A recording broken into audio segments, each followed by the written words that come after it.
Boomer, I have to tell you, my friend, I am so excited to meet you. I've been such a fan for a hot minute, and of course, I've been loving binging X-Rated NYC. This show is a trip, right? It is. It is. It's a lot of fun. And listen, I mean no shade when I say this, but you know season two is wild if Boomer Banks is the voice of reason amongst them, right? Yes, it's wild. You really were kind of like the educational narrator when it came to a lot of important things that resonate with our community. How important was it for you to talk about that? I love my community, and a huge part of my community, aside from the sex work that I do, is the sex positivity work that I do in regards to sexual health. I appreciate being a queer, brown immigrant. I'm also in recovery for over 19 years from drugs and alcohol. I like to share all these things because that's a huge part of giving back. And that is why I was really happy doing the show, because it was going to give me that opportunity to share that.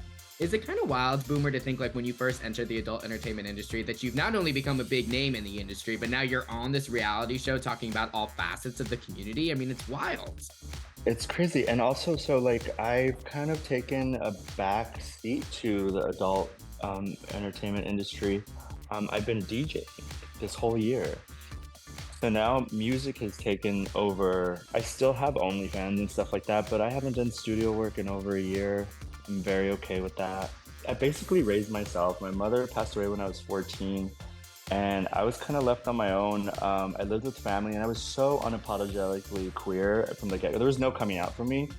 So living with the Mexican Catholic family, they just didn't know how to accept me.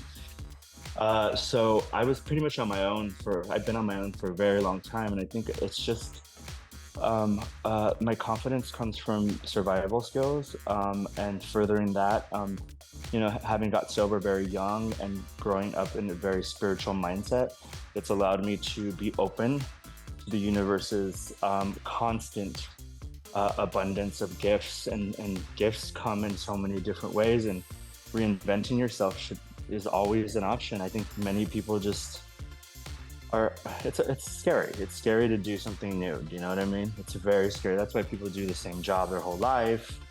I never imagined the life that I've had in the last 13 years. You would have told me when I got sober at the age of 24 that I was going to have a beautiful dog that I love, that loves me back, and live in this beautiful apartment in Manhattan, like, I would have laughed at you, because back then I used to eat top ramen and struggled, and now I live very comfortably, and it's because I work my ass off. But the reality is, most people just want to see us do one thing. And that's fine, that's why, like, in my Twitter, I used to be very opinionated, and now I kind of just show what they want to see, because I could be now I've been giving other avenues to be opinionated. On a reality show, I get to do interviews. Like, I could be myself in other places, and it doesn't have to be on social media. I mean, girl, we will be following, subscribing, and standing, okay? We are here for the journey, and so thank you for bringing us along for the ride, girl. Thank you. You're so welcome. Well, hopefully we'll meet again sometime in the near future, but until then, keep slaying, girl, and I'll talk to you very, very soon. Yes, thank you. Bye, everyone. I love it. Have a good one. See you soon, babe. Bye-bye.